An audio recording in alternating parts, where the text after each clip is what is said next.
Hi guys, so this is a little bit of a different video. We're just wandering around my backyard because there's people inside and it's too loud. But I finished the Shadow and Bone show this morning, well not this morning, this afternoon. And I have thoughts on it and I wanted to share them with you. I could not sleep. I woke up at 6:30 this morning and thought, oh, screw it, I'm just gonna watch the show. And then I sat there and binged the entire thing. But I was super into it. I am pleased. And I didn't think I was going to be.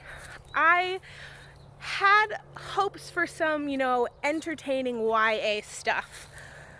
But I was not holding out hope that it was gonna stick to the books. And I just didn't know. But I was so surprised. I was very pleased. The actors, we'll start with them. I think they cast very, very well, especially the crows. Kaz, Inej, and Jesper were all like almost exactly how I imagined them, specifically Kaz. Kaz was just like the spitting image of what I had in my head the entire time I was reading the Six of Crows duology. I loved him. And the way that they did the character relations between the crows, I feel like it was really true to what it's like in the books, and they did a good job of starting to build things. I was worried with the crows because I'm getting ahead of myself. I don't want to talk about that yet. I'm going to talk about the characters.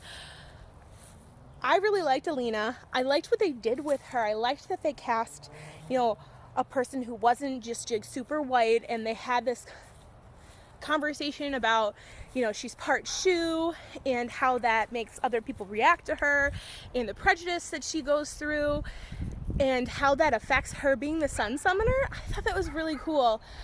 And I don't remember that being in the books. I feel like I'd remember that. If I'm wrong, please correct me, but I really don't think that was in the books. I read them over Christmas and I read a lot of things between then and now. But Mal, I really liked Mal. I think people complain that Mal's boring and that he's kind of a non-character and doesn't have any personality. I liked Mal in the books. I am a Melina shipper. I like them together. I like how he fights for her and how much he cares about her. And I think the casting was good on him too. I don't know if he's exactly who I would pick, but I was happy. Let's see if there's anyone else that I really enjoyed or really didn't like. I don't know what I pictured for Jenya, because she's supposed to be the most beautiful person on the planet, and the girl who plays her is very beautiful, but I don't know what I was expecting. I think it's like when they did Edward in Twilight movies and he's supposed to be the hottest guy ever, but some people are like, yeah, you are, and some are like, nah. But I don't know. I liked Jenya. David, that's the only one. David was not who I pictured. David was not like I pictured him. He was much more gruff, but I like how they showed him staring at Jenya during the ball and everything. I thought that was really cute. The new characters they added, the conductor, I don't know how much I enjoyed that storyline, but I feel like it made sense. I didn't love it. I didn't love the idea that they were adding to the Six of Crows story anyway, but I think what they did makes sense with what happens in the story, and I'm very glad that they did not mess with Matthias and Nina's story too much. I really love what they did with Matthias and Nina. I can't talk. I'm really excited to talk about this right now, and I'm bumbling over my words. Matthias and Nina, they just took their entire backstory that you find out in Six of Crows, and they just made it right now, and I think that was great, and I would have been really upset if they had messed with their story at all, so I'm super glad they did. And I think, I fell in love with Matthias, sorry. I know someone with that name, and he pronounces it Matthias, not Matthias, so it totally threw me off how they pronounced it in the show. I love their chemistry. He's just the perfect, he was my little heartthrob in the show. And the Darkling. The Darkling is just, Ben Barnes is beautiful. Ben Barnes is a great actor. I've loved him since Stardust. And Prince Caspian, I'm like, when I found out he was playing the Darkling, I was like, yes! I was so happy. And when I first read the books, I was totally all for the Darkling and Alina in the beginning. And I was again during the show. Like, they make it so believable. But in the back of my head, I'm like, he's an asshole, don't like him. He's an asshole, don't like him. But I did anyway. So I think Ben Barnes played that really well. All in all, I really liked the casting, and I thought they did such a good job with that. Okay guys, so editing Caitlin here, live from my bedroom. And I realized when I was watching myself rant at you that I forgot to mention that we get almost an entire episode of the Darkling's backstory. And again, I'm just going to say more things that I like. I thought that added a lot. I will admit that I didn't read the short story that is about, like, the origins of the Darkling and stuff. So maybe I'm going to go read that tonight, because I'm pretty sure it's in the back of my copy of Ruin and Rising. But I liked seeing how the fold was made. I thought that was important for people who hadn't I thought it was important for people who hadn't read the books, because it gives you more context and stuff, which can kind of sometimes be hard if you're just doing a show and haven't done, like, the whole book thing. But I liked seeing his relationship with Baghra when he was younger. I didn't know he had the whole, like, I'm in love with someone, I'm in love with this healer, and she died and was killed, and that's why I got so mad and made okay.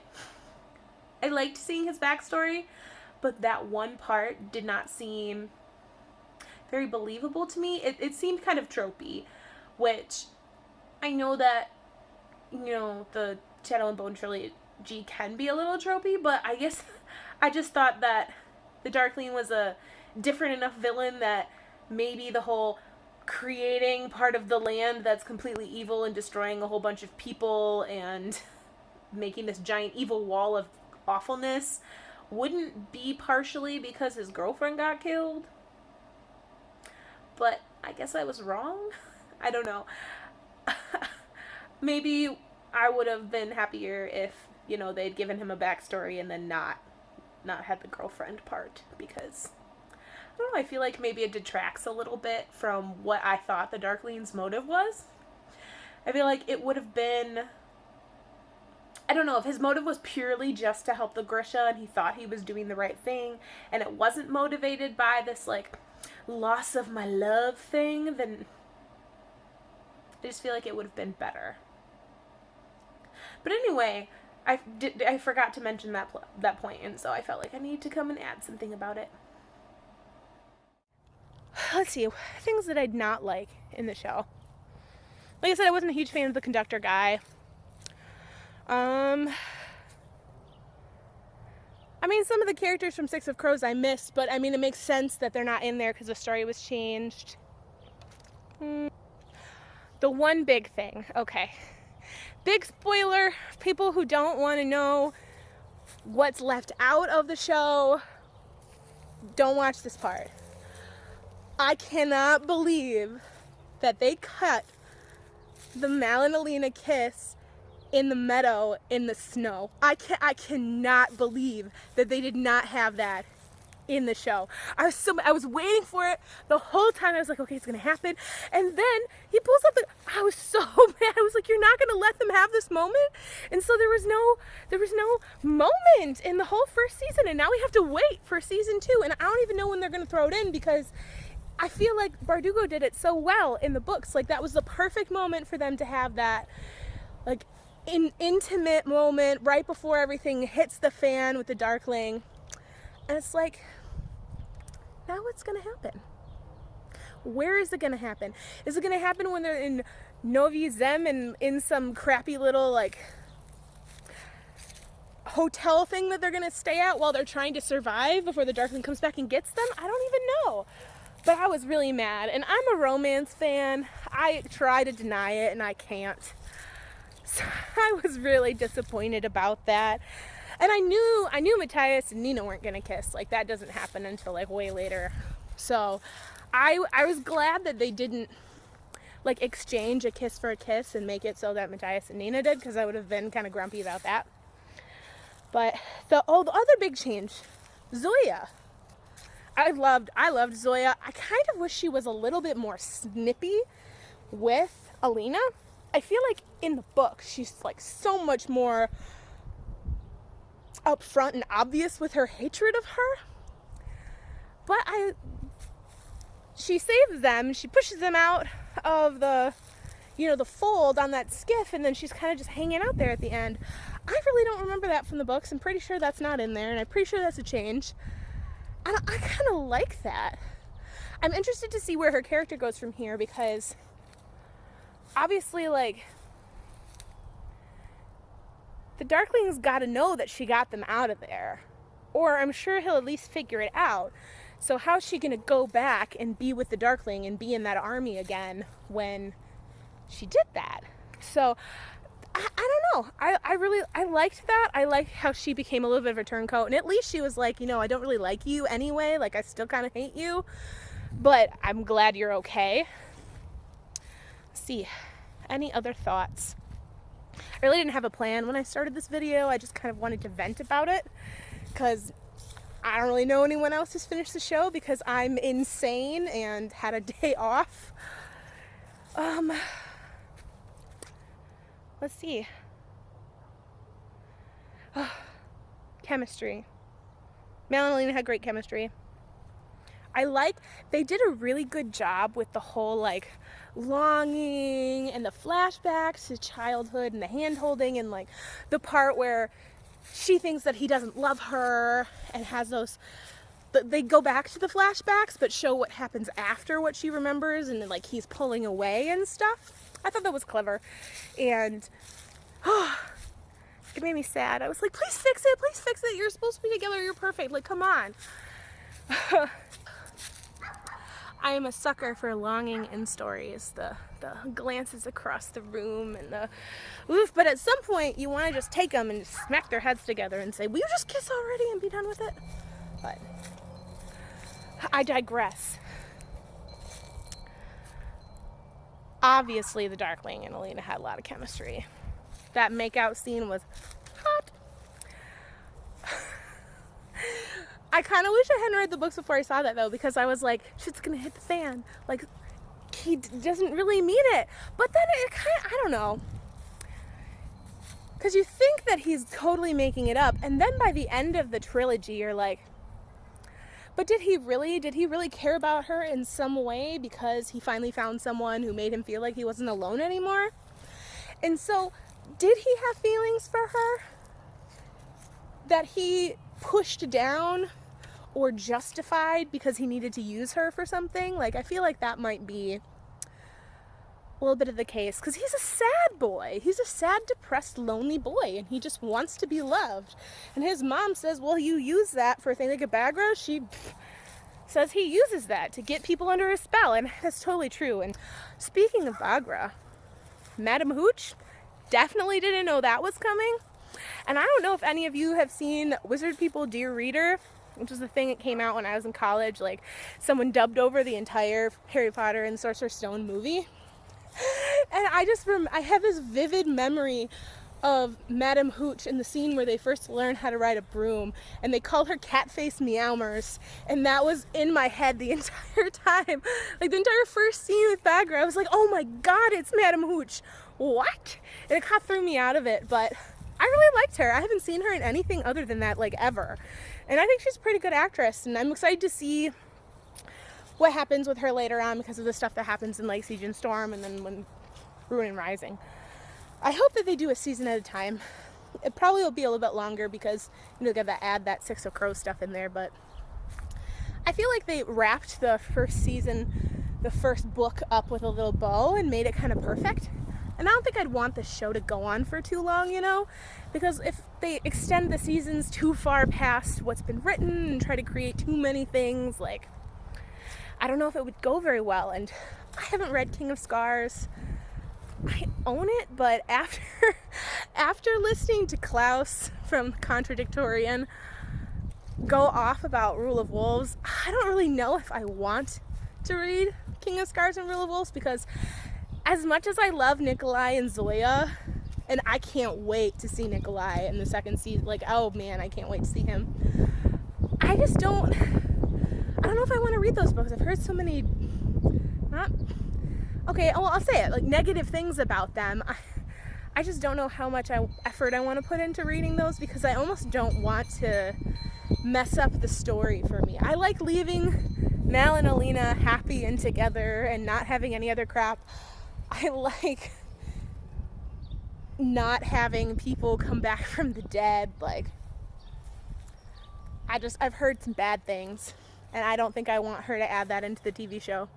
But I'm not the one who's making it. I don't make any decisions. This is just my little opinion coming around here. The setting, that's another thing I haven't talked about yet. Ketterdam looked exactly the way I pictured it in my mind. The Little Palace, not so much, but that's okay. I feel like there were a lot less Grisha than I pictured in my head when I read the books. Like, it looked like there were like 20 of them there. I thought there were like, I don't know, more like 50 or 60. Maybe I was wrong. Maybe that's just what I imagined and it wasn't part of the story. And the king and queen didn't look like anything I imagined either, but they're minor characters and don't really matter. And I always want to punch King Peter in the face, or Piotr, or however you say it, anyway, because of how he treats Genya. Oh, I can't wait to see his when he gets his comeuppance in hopefully the third season. It's so sweet, as Alan says, only probably a couple octaves lower than I said it.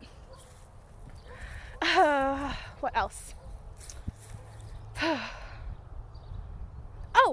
One more plot change. Here's the last thing I guess I'll talk about.